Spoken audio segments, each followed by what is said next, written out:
Chicago, what do you say? It's the CHGO Cubs Podcast presented by DraftKings, America's top-rated sportsbook. Make sure you download the app and use the promo code CHGO when you sign up. Luke Stuckmeyer, Ryan Herrera, Cody Del Mendo. We are now, as the blue balloon says, 1 day away from Cubs convention. Happy Thursday to everybody. We've made it. The longest week of the year so far. Does it not feel like that? Does it not feel like this week has been like 4 weeks long? Yeah. Well, at least we ended on a high note. We started on time today. That's right. We started at 1:20 on time. Right there, yeah, 1:20. No one was late. No being late slander. No, I don't want to hear anything from you, Blue Dabs. No Del Slowpokes or whatever. Yeah. Cody Del Lato. Yeah, that's one. Yeah, nothing from Blue Dabs. I don't want to hear any slander. Yeah, no slander today. And everyone else, too. Any slander, I will call you out, tell you to stop. Thanks to everybody in the chat that's already here. Make sure you subscribe to the YouTube channel, please. And if you're just one of those regular podcast-only people, we encourage you to check out the YouTube channel. If you're podcast only, make sure you subscribe there. Absolutely. So you don't miss any episodes. 5-star reviews are appreciated because the 4-star review is basically like saying we're horrible. It is. And just like I said about the guy who said that I say like too much, I mean. Still deserve a 5-star. Yeah. Like I think you still deserve a 5-star. No? All right. So Yeah, like I think so. We've got some topics for you. We're going to go through some of the free agents that are still left. Jim Bowden ranked what he thought were the top 10 still left. Will the Cubs be in on anybody, or are they done really adding to this team? Did you see Matt Mervis, by the way, on the initial roster for Team Israel, World Baseball Classic? Yeah, there's another guy. I mean, the Cubs have a few players just kind of scattered out throughout the teams that – or I think the preliminary list. I don't think they finalized those World Baseball Classic rosters, but like just a bunch of guys on like a bunch of different teams just scattered about. So it may be one of those spring trainings where a lot of those big players aren't at Mesa the entire time. I think it'd be good competitive experience for him. You know, if he's able to take part in that. I think Miguel Amaya, that's one that I'm excited to see if he makes the team, right? And then if he plays much, like I think that could be something a little bit more telling for us on his status on when he potentially could be on the Cubs. So we know he's not going to be on the team to start the year, but you know, of all of them that are going to play in it, like he's the one that I'm interested in seeing the most. Another thing with that is Mervis, obviously, but other guys, Suzuki is going to probably be one of them.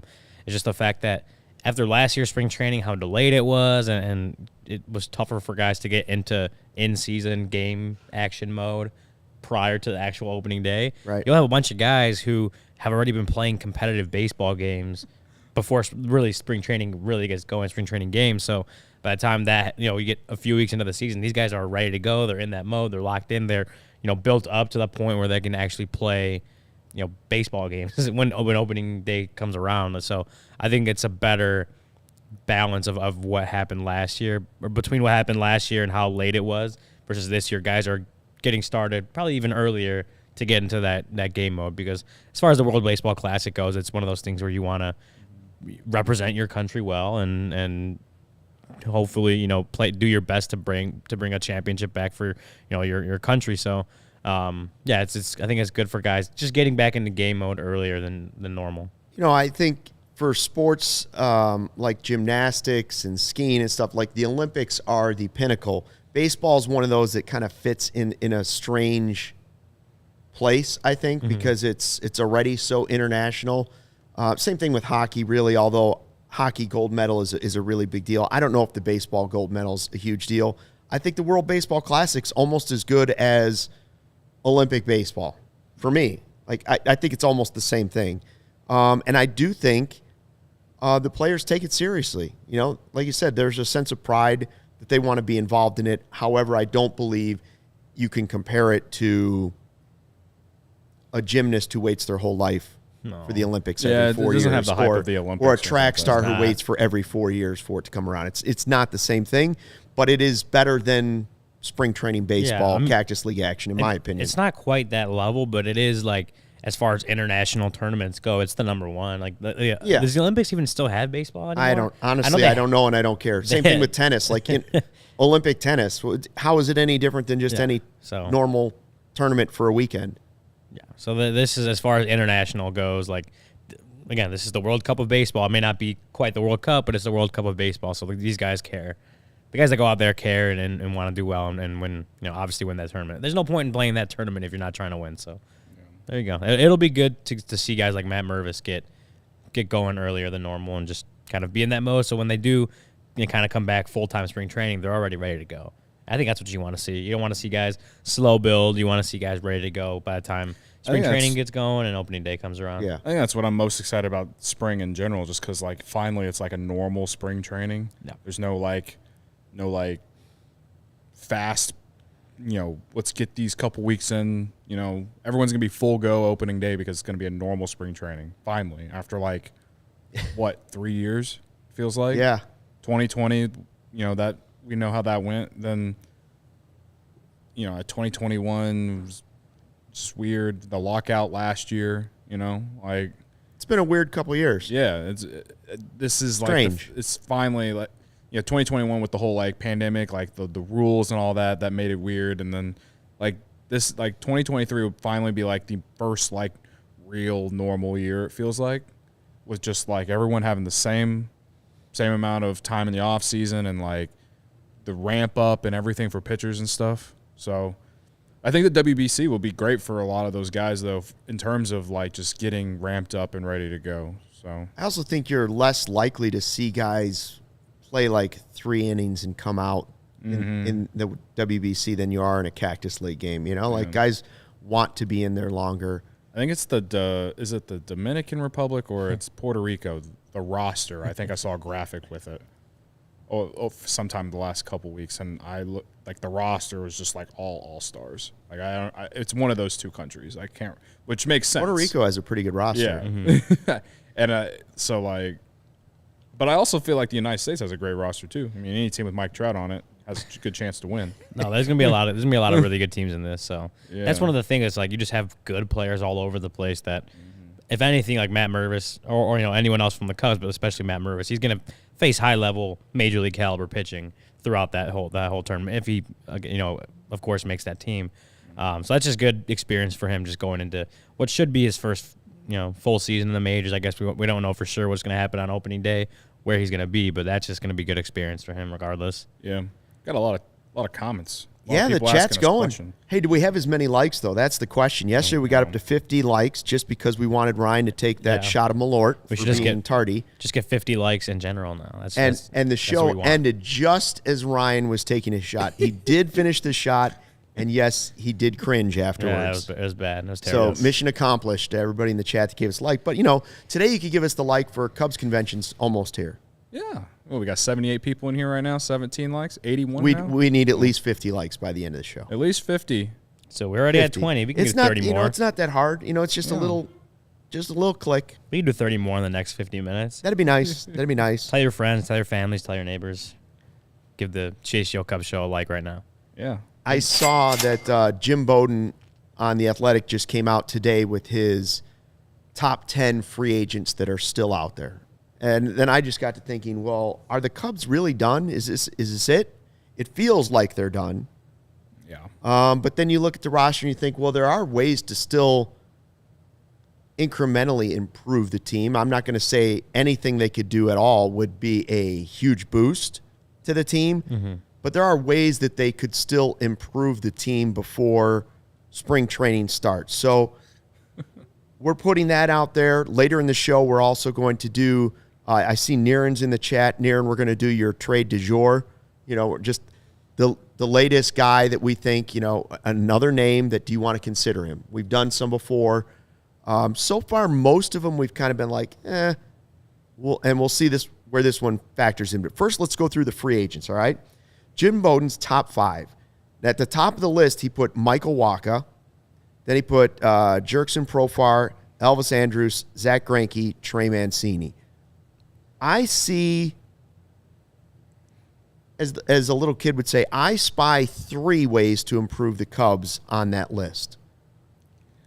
What 3 names or 2 names or 1 name would you at least poke around and see? I think Michael Wacha is interesting to me because I still think they could use more pitching. Yeah. And I think he's a solid pitcher. He was pretty good over Boston last year. And Bowden's possibility at the top of that article is basically, here's what they can do. Teams that want to win can use Waka. Teams that are in the middle, maybe the Cubs, can use him as, hey, we can give you some starts and we might flip you to a winner because you're not going to be part of our long-term future. Okay, I'm okay with either of those. That's why I was okay with the fact that if they wanted to bring Wade Miley back, I would have been okay with that because they might have had the possibility to actually flip him this time if he's healthy. Yeah.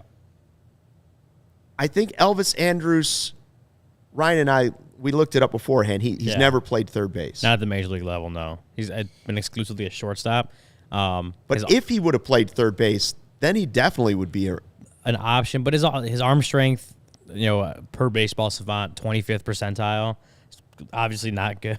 Good in terms of like what you would need your third baseman to be. And we kind of discussed like maybe does that get affected as a shortstop? The more range you're covering, the less opportunities you have time to set your feet, make a very good strong throw over to first base. Maybe that changes had he been more of a third baseman than a shortstop. But it's just no experience at the major league level there this late in his career. At this age, probably not. Yeah, it feels like something that that kind of takes him Andrus off my list. I think Andrus would have been the consolation to not getting Swanson. That's where I would have been a deep consolation. It would have been. We would have been here angry, but I'm just saying, like that. Yeah, doesn't sound like he can play much third base. No, and I saw Barbara in the chat saying Mancini should be higher. This is not our list that I was showing on the YouTube chat. This was Jim Bowden of The Athletic saying these were how he ranked the top 5. Now, Mancini's at the bottom of that for 5, but if you're talking about the Cubs list, I think when they got Hosmer, a lot of people thought, well, that's it. It's done.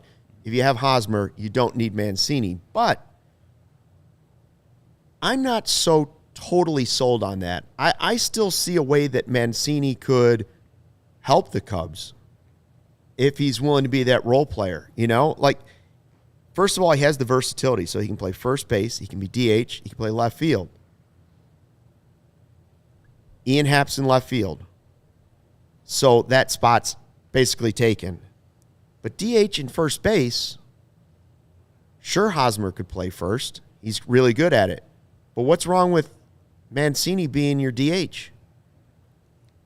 Yeah, I mean, wasn't it from The Athletic within the last couple weeks, Ryan? You might know this for sure, but didn't Sharma write something about how the Cubs are probably done on Mancini with the Hosmer signing? Possibly. I remember seeing something that like just because they signed Hosmer. I saw it surfing Cubs Twitter. I don't know. I saw the opposite where that just because they got Hosmer that doesn't mean they're done on Mancini. They could still also add Mancini. Well, they should, in my opinion, they shouldn't be considering they're paying Hosmer the league minimum. You know what I mean? But it's another addition. Mancini to me just another addition right now who is a good hitter and would be good for this lineup. But it's also, as we discussed before they even signed Hosmer, it's not like he's a huge needle mover in terms of making this a playoff contender. No. And if you, right now, those are the moves you're trying to make. Yeah. And if you're bringing in Mancini, he's either going to be your full-time DH, which limits at bats for other guys like Madrigal or Mervis when he's not playing first or anyone else, or he's going to be playing a lot of first base, which takes time away from Mervis. I mean, Hosmer, you're not worried about getting taken, reps taken from him, but it's also like if you're going to play Mancini at first base a lot, what'd you sign Hosmer for? Yeah.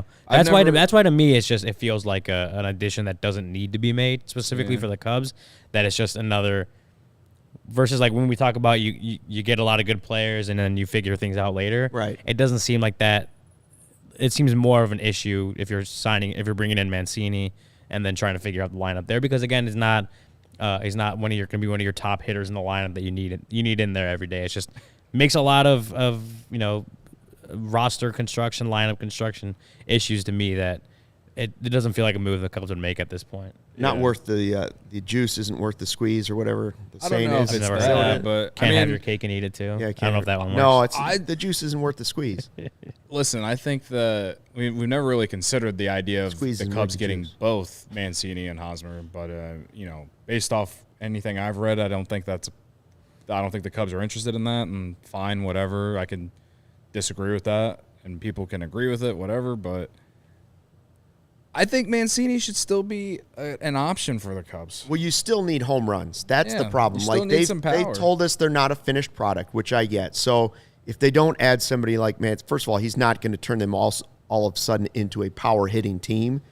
But if he's willing to embrace the role of utility guy / DH, whatever it might be, and maybe not playing more than 3 days a week, if he's willing to embrace that, there is a role for him to still help a team a lot. And, Bowden points out that he's hit 20 more home runs, 2017 to 21. He had 18 last year, which was a down season for him.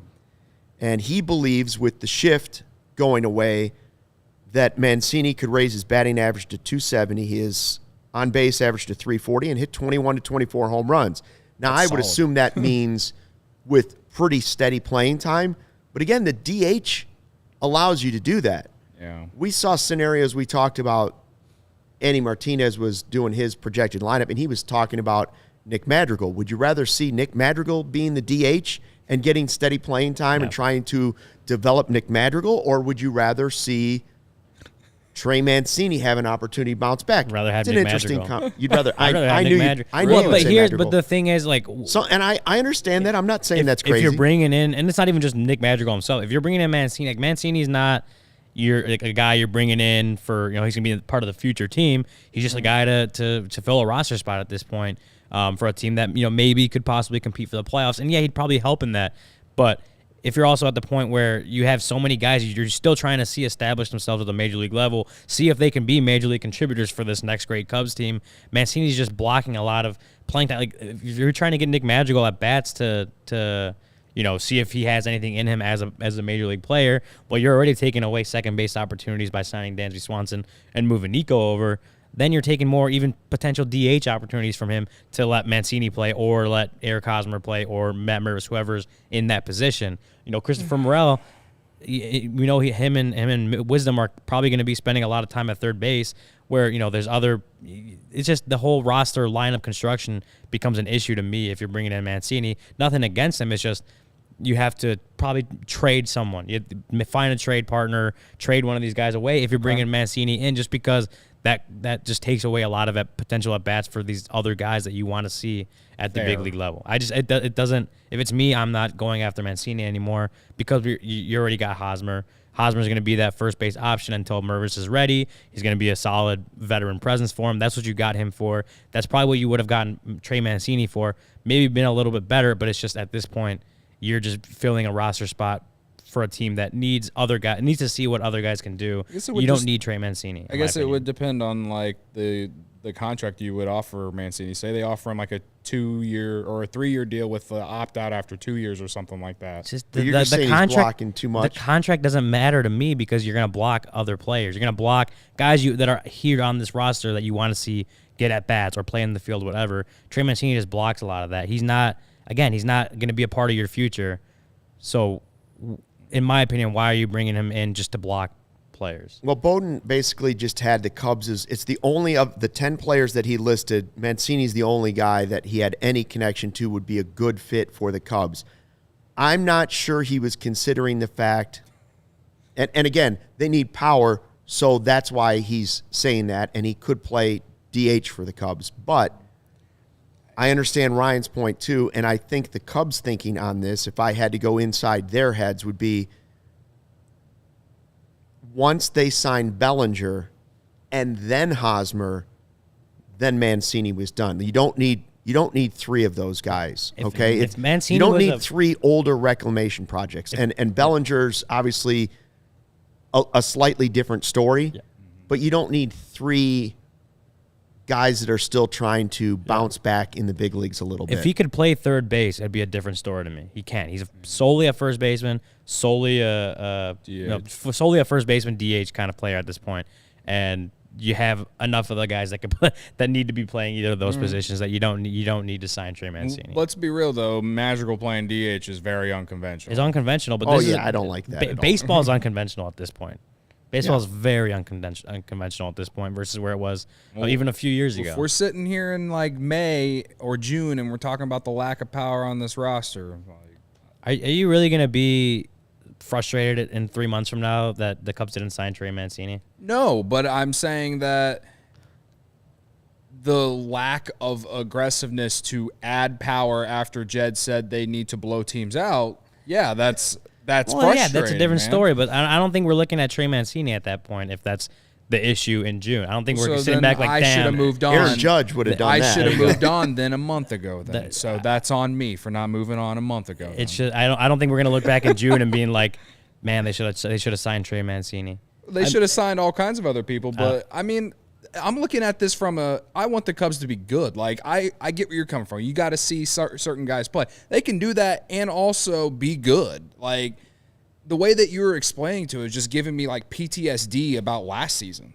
And, like, come on, like the over-under for the Cubs that Vegas already put out is at 78. And, like, I don't like that. I don't like that Vegas did that. And, like, that's a lot of that has to do with the lack of offense. Okay, they but need more I offense. think this is what Carlos is answering your question or your frustration right there. He's saying Jed wasn't necessarily, he's basically saying Jed wasn't necessarily talking about this offseason. He was talking about the future. And I know I've seen quotes where he said, we're not a finished product and that will come. We didn't get the power. We haven't added the power that we know we need because, yes, defense is nice. Yes, pitching is also nice to have, but so is offense. And he's talked about how when he was in Boston, they just bludgeoned teams. They just hit their way to the World Series. Then he came to the Cubs. They had the best defensive team. Yes, they hit home runs, but defensively, they were very, very solid. So while he didn't set out necessarily to – his game plan wasn't necessarily let's forget the power and let's focus on defense and pitching. That is the way it seems this offseason has played out, and that the power will have to come in other ways in other off seasons. Yeah, you hope. The thing is, there were too many holes on this team unless you were really willing to spend $600 million. They weren't going to fill every role this offseason. And they built. But I understand Cody's frustration. I understand the frustration. I'm saying I'm looking at it in the context of Trey Mancini, and we're talking about the Cubs signing Trey Mancini. He's not. How many more wins is he going to add on that 78 projected win total? One, maybe. He's not.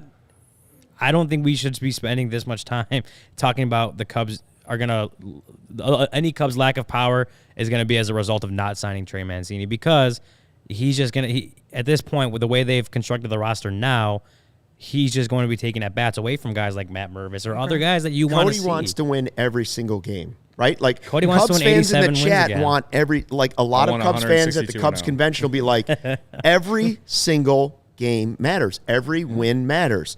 And what they're sort of showing you, like if you wanted to win every single game possible, if you were fighting tooth and nail and nothing else mattered to get the wild card or win the division, adding Trey Mancini makes sense.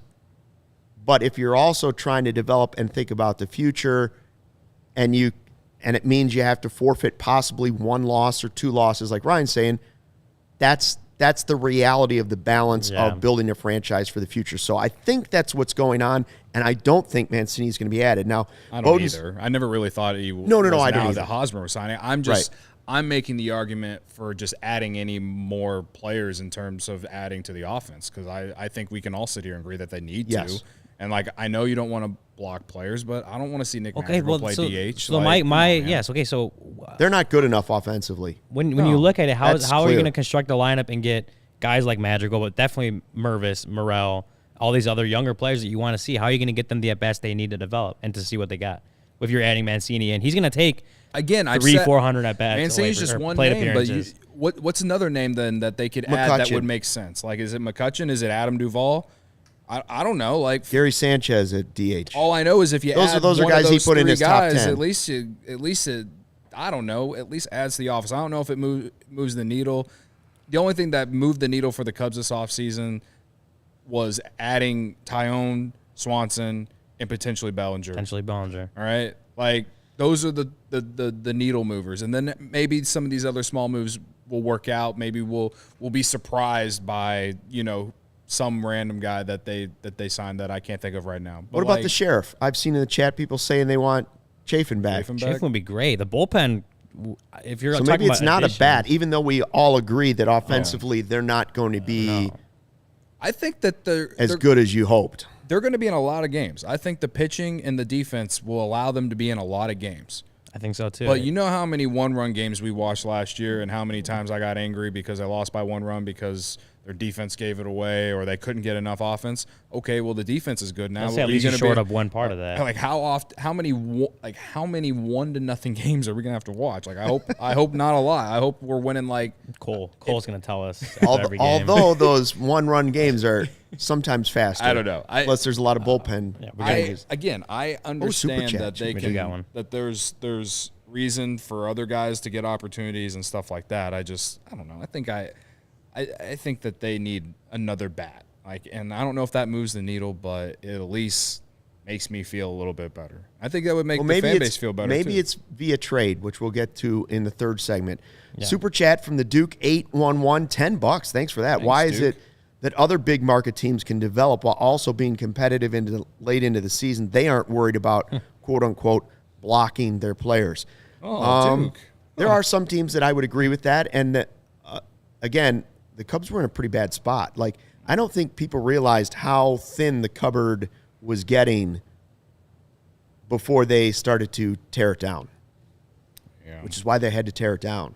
Yeah. So I think that would be the answer to that, but I understand what you're saying. It's the change they're going to have to try to make, because the last time around it didn't work out. Like the Dodgers do it well. The Dodgers compete every single year and keep bringing up prospects that are pretty good. And sign the right players when they need to and from free agency. That's where the Cubs are striving to be. That's where the Cubs would like to be. They're not there yet. They have the farm system to do it. Once those players graduate and are hopefully part of really good contributors on the next great Cubs team, is when you start to look at, okay, can they backfill? Can they fill that farm system again with good prospects who they can if they need to, replace the guys in the majors eventually. When I hope that there's a guy that is like Christopher Morel this coming year that we just don't expect, comes up, lightning in a bottle type guy. From within, somebody from within. That's what Yumper's saying. Like, if the young guys, if the Cubs are going to get to where you would like them to get to, not the World Series, to the postseason, competing in the division, then young guys will have to take that next step. Mm-hmm. And or somebody like Cody Bellinger might have to bounce back to provide the power that we're saying, where's the power? Yeah. One more before we move off this subject, as far as the free agents go. Mm-hmm. Any interest in Alex Reyes? Yes, for the bullpen? A lot of interest in Alex Reyes. If he can stay healthy. If he can stay healthy, that's a guy that, I mean, he was a closer for the Cardinals 2 years ago. Yeah. And he was an all-star that year, wasn't he? I don't know if he was an all-star, but I think he had Tommy John again or something like that. All I know is he was out like all of last year. Mild risk, high reward, right? Yeah. I mean, that's their type of move. Because he throws hard. Yeah. He has one full healthy season, which is 2021. He was an all-star. Okay. This is from MLB.com. Pretty much their top 6 free agent sleepers. I guess this is from a week ago. But they had like McCutchen, Nelson Cruz, who I believe has signed already. Who did he sign with? Cruz? He just signed with the Padres. Like yesterday. So there you go. So he's off that. But Alex Reyes was one of them. And they kind of called him like the biggest if on the market right now, because he missed all of last season. But when he was on in 2021, he was an all-star. And he can touch triple digits with a fastball. He can he has a really awesome slider. Like you said, if he can stay healthy, that dude's an awesome bullpen arm. Yeah. And if the Cubs wanted to use him as a starter, he's but then Braylon Marquez. He is, yeah. Except he actually reached the major leagues. Speaking of Nelson Cruz, there were some comments in the chat that were like upset the Cubs didn't just pay him the $1 million or whatever. It's like the guy wanted to go to a World Series contender. The guy's 42. Like, that one was very like whatever. Like, I said again. I'm not surprised that he chose the Padres, and I doubt the Cubs even called because. Again, it's just like you knew that he wanted to be on a contender. And he's also a guy that's strictly a DH at this point in his career. Yeah. Like it would have made sense like if they did sign him. Everyday DH maybe. Yeah.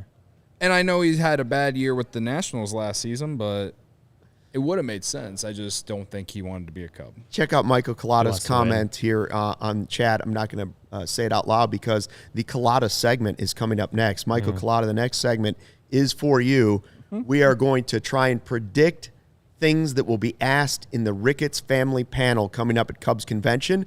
I will play Tom Ricketts and try to answer those questions in the panel on behalf of Tom Ricketts. But first, Green Ridge Farm is a Chicago local meat and cheese company offering you a better all-natural option, makers of all-natural deli meat, sausages, and their famous meat sticks.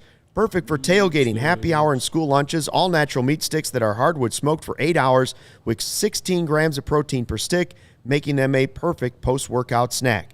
Meat sticks come in chicken, Black Forest beef, flavors like jalapeno cheddar and spicy chili. If you haven't tried them, you don't know what you're missing. They are delicious because they're made from recipes that are generations in the making. And being all natural, they deliver a fresh, flavorful alternative at snack time.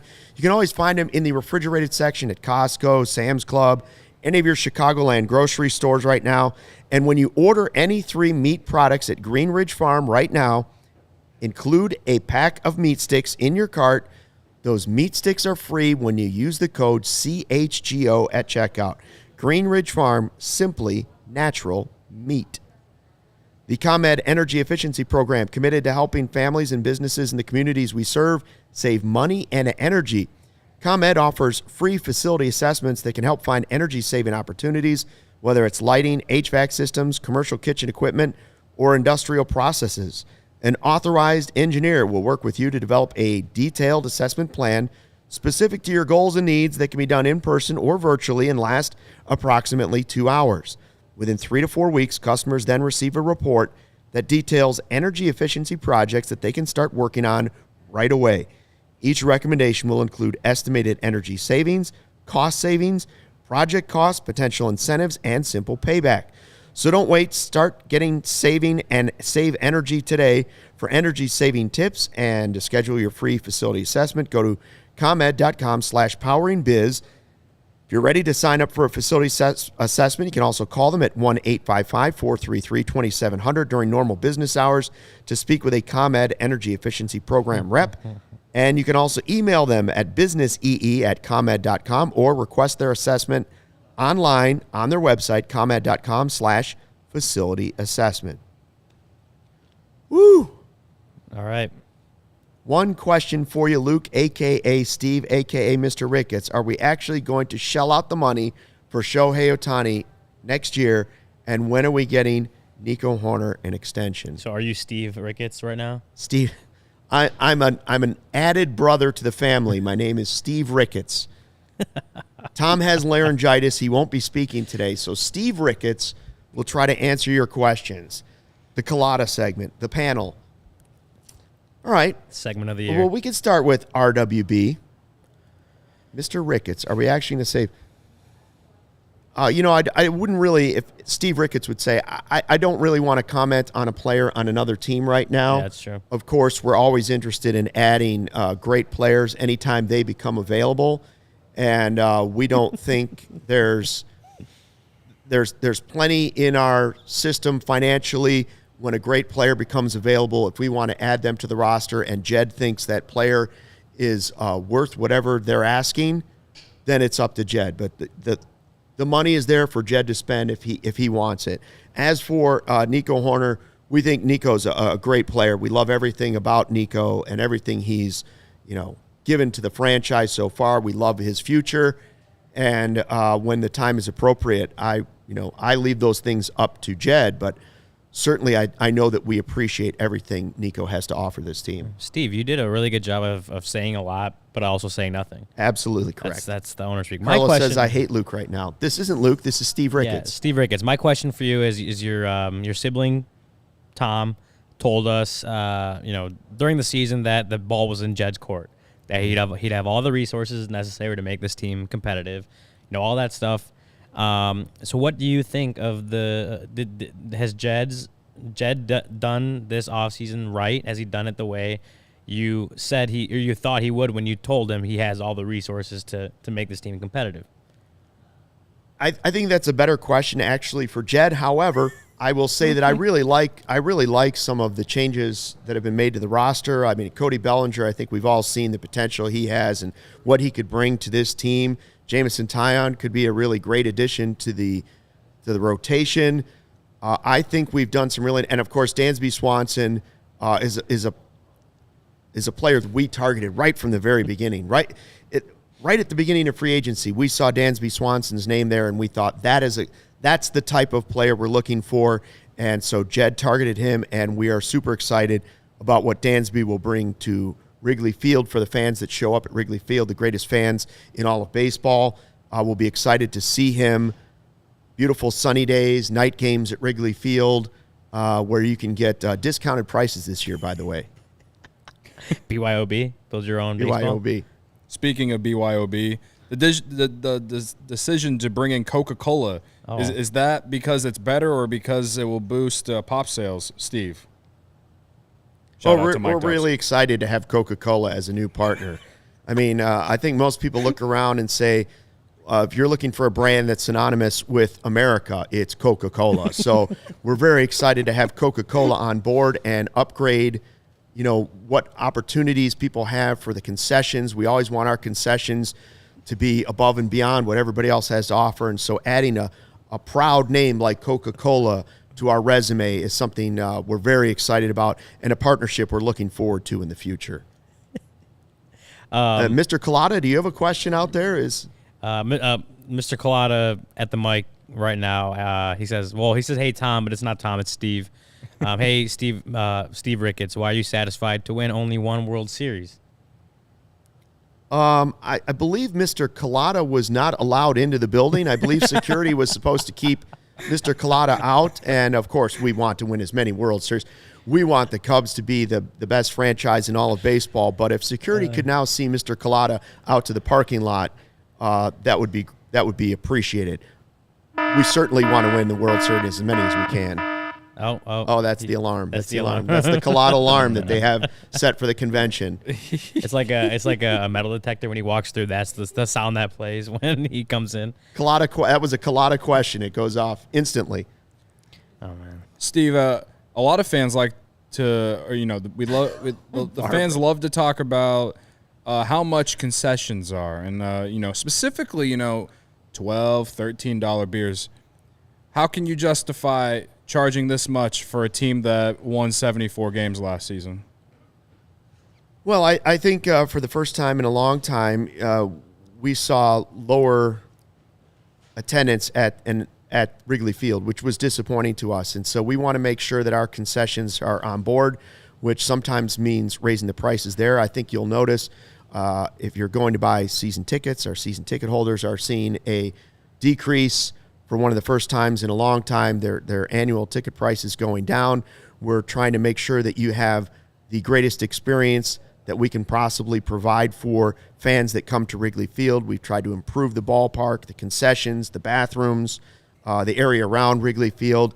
And so as a family, we are dedicated to improving the Cubs experience, which we believe is second to none in all of the world for any sport. We believe your game experience at Wrigley Field is more than just the game. It's everything that's involved with it. And so we're trying to address both of those. It's a bit of a balance right now, and we are certainly not a finished product, but any suggestions fans would have, we always welcome any suggestions you might have. I have a curveball for you, Steve. Towards the end of the season, the grounds crew can put little designs and stuff into the outfield grass. One of the designs at the end of the season said, "Thank you, season ticket holders." Yes. Why not thank all the Cubs fans? Why thank specifically the season ticket holders? Why not thank everyone that spends whatever they can to go to a Cubs game throughout the season? Or even, spends money to be able to watch marquee? Certainly, Mr. 275 Herrera, we appreciate all Cubs fans, always. Sure. And everybody out there that supports this team, whether you're in Iowa or London or Paris or wherever you might be, wherever you might be a Cubs fan, right here in the great city of Chicago. We appreciate all fans.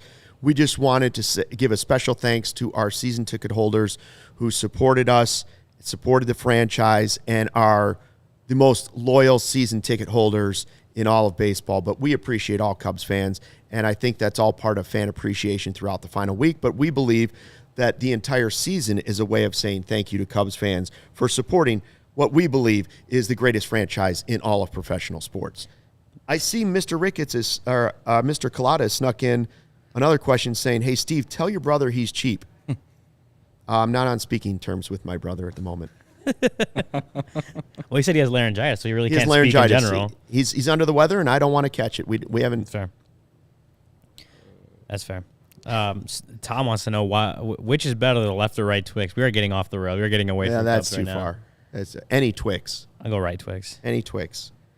And anybody else got a good question that possibly could be legitimately asked here? Yeah. Lucas has one, I think. Lucas has one. Go up a little bit. Steve Ricketts, number 1, how long is Jed's leash? And 2, when are you selling the team to an owner that actually cares about winning, like Mark Cuban? Oh man, Where's this? Lucas. We believe when we purchased the Cubs, I don't know if you know this, but my brother and his wife met in the bleachers. And so our family and the Cubs are truly a love story. That, this is where we would go celebrate our summers. We would sit in the bleachers and watch it. And one of the ways we sold the idea to my father was to say, this is more than just a baseball game. This is an experience. This is why when we won the World Series, people were going to the cemeteries. This is generations of family members embracing one team with a loyalty that has been unseen in any other sport in any other city. So I don't remember what the question was, but we really love the fans out there, and we're going to do everything we can to bring another World Series champion to the city of Chicago. Barbara has a good question. Steve Ricketts, will you and your family welcome Sammy Sosa back into the Cubs family? I believe as a family we have decided that when Sammy is willing, Sammy knows what he has to do to be welcomed back to the Wrigley Field experience. And at this point, the ball is in Sammy's park. Okay. I also don't like that Blue Dabs started calling me Ryan Horrific. This is just Blue Dabs is rough lately, huh? A mean nickname. Dabber, Fernando Rodriguez with a super chat, $1.99. Well, re-upped my season tickets. Big hope. Cubs, CHGO, thumbs up. Love that. Does that make you Fernando. happy, Steve Ricketts? As Steve Ricketts, that makes me very excited. And, we appreciate everything CHGO brings. Anything that brings Cubs fans together, we are a fan of. And so we appreciate all of the blogging sites, podcasting sites, fan discords that are out there. We appreciate anybody that wants to talk Cubs baseball at any time. Wonderful. Carlos asks, Steve, how did you know about Ryan's bench press numbers? I can answer that myself. How would he have not known? Historic. It's pretty well known at this point. The answer would be simply historic. Yeah. I mean, he almost took out a chair over there at our tables. And I had to tell Ryan that he needs to stop lifting. So it's not going to happen. Matthew Gregory, Steve Ricketts, do you believe the Cubs will compete for the division this season? Oh, boy. Absolutely every season we go into, we want to be competitive. We want to compete. Our goal is to have the Cubs competing for the division every single year, no matter what year it is or where we are as a franchise. And so we believe that Jed has retooled this offseason. We are thrilled about the young players that are coming up in the farm system. Very excited about a lot of the names you'll be hearing. Pete Crow Armstrong, Brendan Davis, a lot of the young names that we know will be the future of this Cubs franchise. And so, yes, we believe we'll be very competitive in the Central Division, and that is our goal every single offseason. Well said. Well said, Steve. No, Steve, you did a great job in this panel. Steve, are you going to add any more real estate to Wrigleyville? Oh. Steve Ricketts, will you please open your books and show how revenue is actually spent? Thank you. Barbara, we appreciate your question, and the answer is no. Well, you're also not in charge of the That's books. not my job. Yeah, it's time. I asked, That's a better question for Crane Kenny. I'm sorry. Did you not hear my question? I asked about was- if you're planning on adding more real estate. Mr. Delmetrics? Yeah. Are you adding more real estate to Wrigleyville, Steve Ricketts? We're always interested in making the area around Wrigley Field, affectionately known as Wrigleyville, the greatest ballpark experience. from Gallagher Way to the Hotel Zachary to the Do Right Donuts, which I know many of you are big fans of. We've tried to make sure that the neighborhood, the ballpark, everything is all part of the experience. And so, when real estate becomes available, anytime there's an investment out there that makes sense to the Cubs organization, of course we explore those opportunities, but that goes with any business opportunity that may come around. I will not take any questions about soccer teams. Thank you. I think you've done. What is the Cubs slogan for the season? What if? The slogan is "Let's play 2 hours."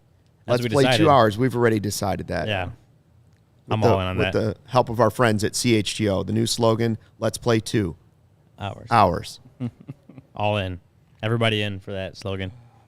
Michael Collada, I'm not reading your last question. Let's move on to Cody's. On behalf of the Ricketts family, and as being the youngest member of that family, Steve Ricketts, I would like to say thank you for all the Cubs fans and all their wonderful questions, and we look forward to seeing you at beautiful, historic Wrigley Field. And how about a shout-out for Pat Hughes? Yeah. See, then they leave on a cheer. Yeah, I think you made Tom proud today, Steve. I mean, I've never done anything like that, but I thought it was pretty good. Tom is happy with the job you did in the Ricketts panel, leading the Ricketts panel today. 0 answers. That's probably what you're. Here's a question. Obviously, a lot of fans have a lot of questions, have a lot of frustration. Mm-hmm. What do you think the applause when he comes in, or like what do you think that will be like? Like, do you think mixed? Yeah, like it'll be very mixed. Like, you don't see it being one way or the other, or do you just? I think it'll be mixed, and I think the reaction from the Ricketts family will probably be like, they'll make a joke of it somehow. They'll be like, "Oh wow, maybe you guys don't want to have this after all." Well, remember something like that. Like, maybe some of you didn't want this after all. This was your idea. The face he made when everyone booed the Marquee Sports Network. Thing he was the talking meme. about. Yeah, that I can see that happening again. Yeah, he was shocked by that. Yeah, he really. I don't think he'd be shocked if there was a mixture of cheers and boos. So I think they're prepared for that, and they will have some quick response, or they will just come out and change it immediately by saying, first, we want to thank you for all being at the convention, and let's give a big round of applause for Pat Hughes. Yeah, and then everybody will cheer and then simmer down. Yeah. It's been thought out what will happen, yes, for sure. They ran all the scenarios through the machines. They know it's just going to... Not their first convention. Yeah.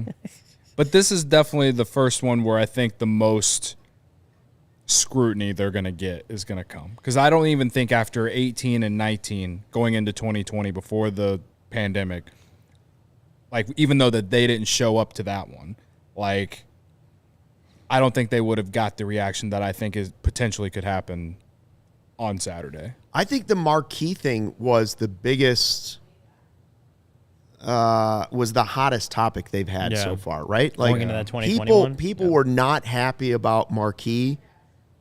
People either loved it or hated it, and the amount of people that loved it going in was much smaller than the vice versa. Now, when they came in and said it's going to bring wheelbarrows of cash, right, that swayed some people over, like, yeah, Cubs content 24/7. I don't know what how excited people are or are not, but going into that, I remember that Cubs convention, there were some very angry questions at that, right, more than I remember about any other topic.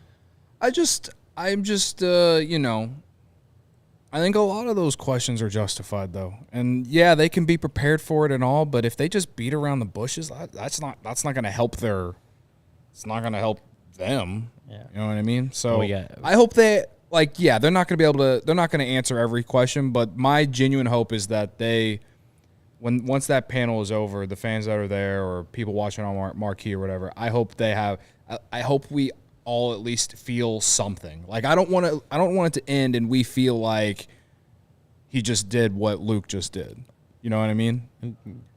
Don't get your hopes up. I'm not getting my hopes up, but that's what I think that's what we all want. And I'm not asking them to not answer questions for like Well, you want every them to be single question. transparent, I is what want you're them to be saying. that's literally all I want is them to be a little bit more transparent. Yeah. You know what I Which mean? I can and agree I think we are deserving of that. I think you're hoping for that. The Ricketts panel, when Jed and Carter do the business or baseball operations update panel, you want the same thing. I agree. Like, you want them to be upfront and answer questions, not a bunch of just speaking around and beating around the bushes. Like, you want them to actually answer the questions that people have because, I mean, there's going to be crazy people there, but you're also going to have informed fans that want that have really good questions that deserve good answers from. So you would definitely want them to be as transparent as possible, while also, not giving into the craziness of. We do have a super chat, by the way. Another one from the Duke 811 Booze. I will be booing relentlessly. I'll cheer when they stop forcing us through rebuilds. See, those are where the angry questions will come from. Yeah. There's one. Related to Marquee, I like Marquee. like what they do is fine. Like, it definitely can be better. They definitely can make they made changes this year compared to the year before. But the thing that makes it frustrating, I think, for everyone is just how hard it is to watch the Cubs on Marquee. Like, it's not like WGN. You can't you literally have to have the right cable network, and you have to pay more to get it. Because when I had Xfinity, for one, you have to have cable. Pretty much. Yeah. The you have to have cable, broadcasting but landscape, Steve's going to say the broadcasting landscape has changed greatly in the last 10 years. Even if you have cable, though, you have to pay more to get Marquee. It's not just part of the regular cable package. And that's the difference between that and WGN. And that's where I stand with fans that don't like Marquee. Because, the Cubs have only made it harder to watch them. And if their team's not good, no one's going to go out of their way to get Marquee. And that, Here's what I will say about mind blown. Yeah, like, ooh. And I don't you think that they'd be taking that into consideration about making the roster better. Like, I don't know. Whatever, man. I will say this. I saw Barbara saying something about, at least we have a convention and whether or not that'll be mentioned. I don't know if credit should be given. I don't know if you necessarily need to give credit to the Ricketts family for facing the questions and whatever transparency they might have. I personally believe it should be expected of the owner of the Chicago Cubs. That doesn't mean you always get it. So if you want to Sox Fest, if you want to give credit, I would say on the flip side, if I were a Sox fan, I'd be really ticked off. For sure. Okay, so I think there should be more bashing that way than I think there should be credit the other way. I think it should be the way you're getting it at Wrigley Field and at Cubs Convention, but I don't know if it deserves credit, but that said, it doesn't happen everywhere, as you can see on the other side of town. So sometimes the grass isn't always greener. Yeah. I don't know how many teams have a fan panel. First of all, not every team has a convention still. Yeah. But I don't know how many of them actually have the owners step to a microphone with unplanned questions coming their way. I mean, I think I agree in the sense that you can at least be happy that they do it, but it's also that should be expected. That should be the minimum they do at a convention like this. Like that, people they're the owners. They should face questions, and it does suck when you get crazy dumb fans that ask just crazy dumb questions. It's not you can't prepare for that, but at the same time, it's there are fans that do have legitimate questions, and you should, face the music. You should face those fans and answer those questions honestly and transparently, because that's you're the owners. You should be. That's how you should. That said, if I do win the Mega Millions tomorrow and buy a piece of the Cubs from the Ricketts, I will not be going up to answer any questions. I will just be collecting my cash every year. Will you officially change your name to Steve Ricketts? I might. Okay. By the way, Blue Dabs 420 says, I would rather hear Hawk Harrelson than Ushambi. Listen, in all my years, I have never heard anything as crazy as that. Never forget, he once said that Craig Todd Nettles Frazier was better than Chris Bryant. Never forget. You know who was better than Chris Bryant? Yaz. I guess one question that I don't feel like we did with Steve Ricketts over here. What if a fan asks, Tom, how do you feel about Steve Cohen spending all this money to make his team better? Oh, that's going to get asked. You know what I It will mean? 100% That will get asked. 100% be asked. Like comparing what they do to what Steve Cohen tried, even what he tried to do, not let alone what he And, already did. and his answer will be, we believe that spending absurd amounts of money doesn't necessarily equal winning. How many World Series have the Mets won Well, since 2016? That's what he said to us. Since He 2015, right? That's basically what he's going to say. Yeah. Look, and he'll 100% will bring up the Rangers spent millions last year on 3 players, and they ended up the same place we did. Yeah. So it's about intelligent spending, and they'll read.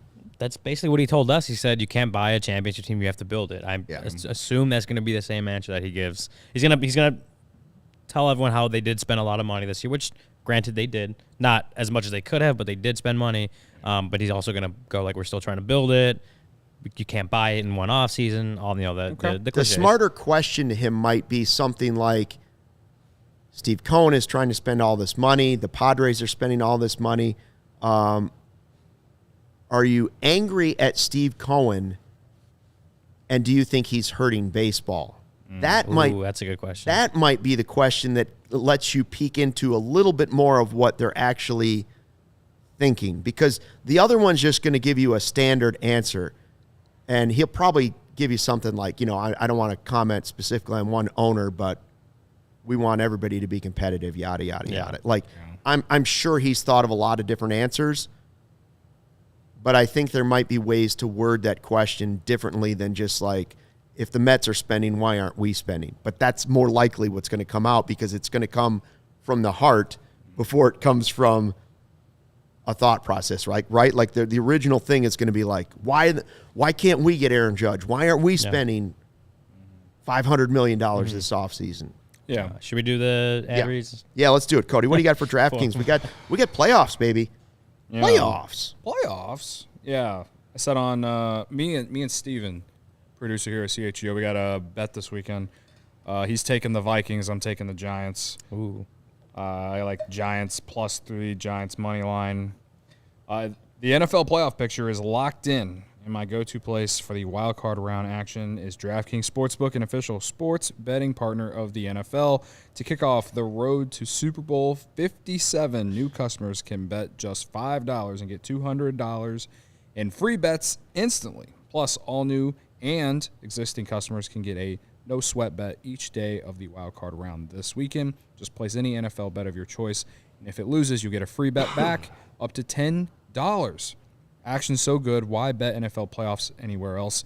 I did that with the NBA last night. I put $10 on a same-game parlay for the Bulls, and hilariously, all 4 legs missed. Doesn't matter. Got my $10 back. All 4 legs missed. Classic. Those are so bad that 4 legs missed. That bet was a dog. Yeah.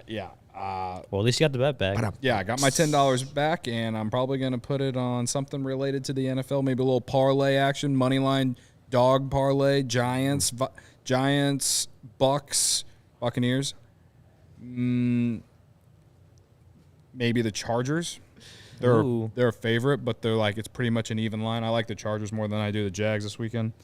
So yeah, you can use that $10 on a parlay, something like that. Get that extra money, and if it doesn't hit, then you're good. You get your money back. Download the DraftKings Sportsbook app and use code CHGO. New customers can bet $5 on the NFL and get $200 in free bets instantly. Only at DraftKings Sportsbook with code CHGO. Minimum age and eligibility restrictions apply. See show notes for details in the podcast or YouTube description. That said, I like the under in Michigan and Iowa tonight. Under 154. Yeah, Mizzou bet of the week did not hit last night. It's already 2:19. Time flies. Shady Rays. Shady Rays never understood why sunglasses were so expensive, so they set out to change it. You don't have to break the bank for quality sunglasses this fall because our friends at Shady Rays have you covered. Shady Rays are premium polarized shades featuring world-class optical clarity, substantial durability, and styles catered to everyone and every lifestyle. The best part about Shady Rays, they have the most insane protection program in all of eyewear, lost and broken replacements. If you lose or break your shades on day one, they told us they will send you a brand new pair, no questions asked. Drop them in a lake, off a cliff, anything, they'll replace them. Even with that strong of a protection program, they still managed to make quality that I can tell you holding in my hand seems just as good as any expensive pair that I have ever worn. Shady Rays customers seem to agree with over 200,000 5-star reviews. Shady Rays also provides 10 meals to fight hunger in America with every order placed, have donated over 20 million meals to date. They stand behind their product and told our team that if anyone has a problem, they throw profit out the window and do what it takes to get it right. Free returns and exchanges. You either love the shades or Shady Rays will pay to ship them back. That's it. And exclusively for our listeners, Shady Rays is running their deepest deal of the season. Use code CHGO for 50% off 2 or more pairs at shadyrays.com. That's BOGO. You can get 2 pairs for as low as $54. Redeem that code CHGO for 50% off only at shadyrays.com, where you can find all their newest and best shades. The Duke 811 is throwing cash around today. Love it. Another super chat, $9.99. I think Jed deserves some credit. If he would have offered Correa and we lost Swanson and then we lose Correa because of the health questions, I'd have strapped myself naked to Wrigley in a hunger strike.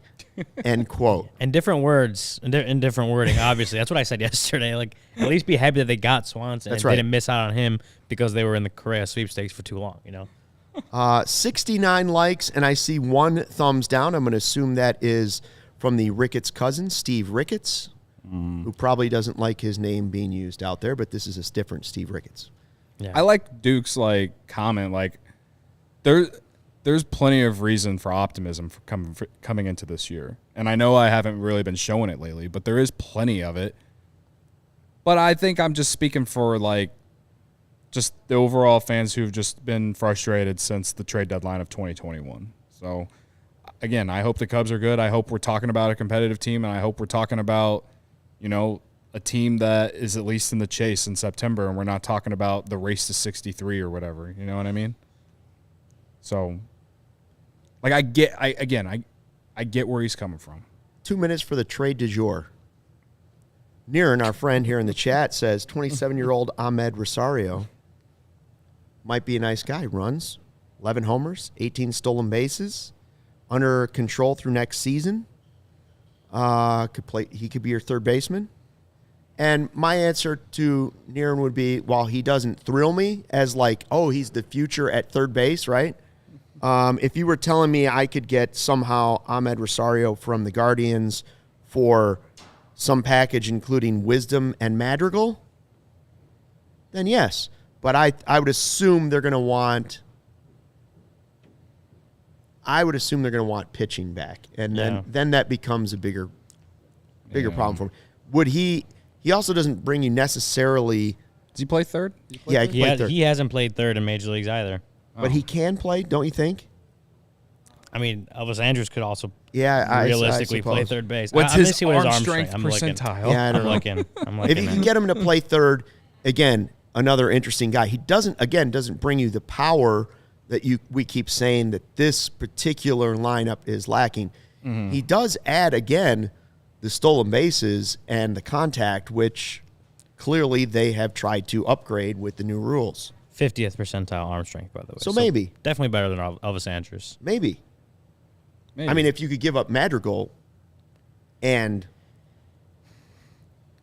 somebody that they value a little bit. I mean, you're not giving up one of your top prospects, but you can go down to a lower level guy. According to Fangraphs, he hits free agency next year, 2024. Right, yeah, so this is it.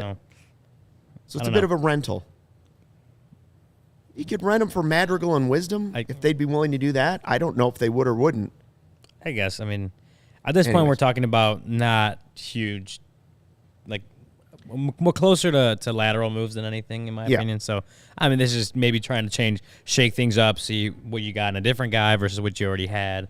I mean, I don't see how the Guardians would be like, hey, Nick Madrigal's going to help us more than Rosario would this year. And they have a chance to win a division. So they just did. So right. All right. Thanks for checking out the CHGO Cubs podcast presented by DraftKings, America's top-rated sportsbook. Download the app. Use the promo code CHGO when you sign up. Make sure you subscribe to the podcast. Make sure you subscribe to the YouTube channel for CHGO and give us the thumbs up, the likes. 69 of them today. Thank you. Very nice. Nice. And we will see you at Cubs Convention. Corey and Brendan have a Friday podcast. We'll be around the Cubs Convention Friday, Saturday. I'll be there tomorrow for sure. I will be there both days also. Yeah. I'll be there Saturday. I know Mike Dub said he's going to be there. Yeah. I'm not sure who else in the chat will be there, but let us know. I'll have a regular Tweet at fan us. pass. I don't get to be as cool as Ryan, so Sure. just One day till the don't find me. convention. Until then, fly the W.